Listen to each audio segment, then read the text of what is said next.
Elon મસ્કની company સ્પેસએક્સને ફરી એકવાર ઝટકો લાગ્યો છે.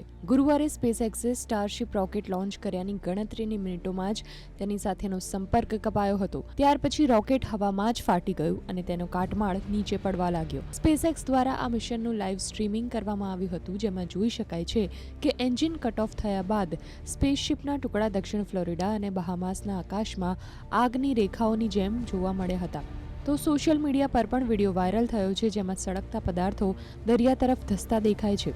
જોકે સ્પેસએક્સે આ મિશનને સંપૂર્ણપણે નિષ્ફળ નથી ગણાવ્યું. તેમણે એક નિવેદનમાં કહ્યું કે લોન્ચિંગ દરમિયાન સુપર હેવી બૂસ્ટરે સફળતાપૂર્વક કામ કર્યું અને સ્પેસએક્સને મહત્વપૂર્ણ ડેટા પ્રાપ્ત થયો છે.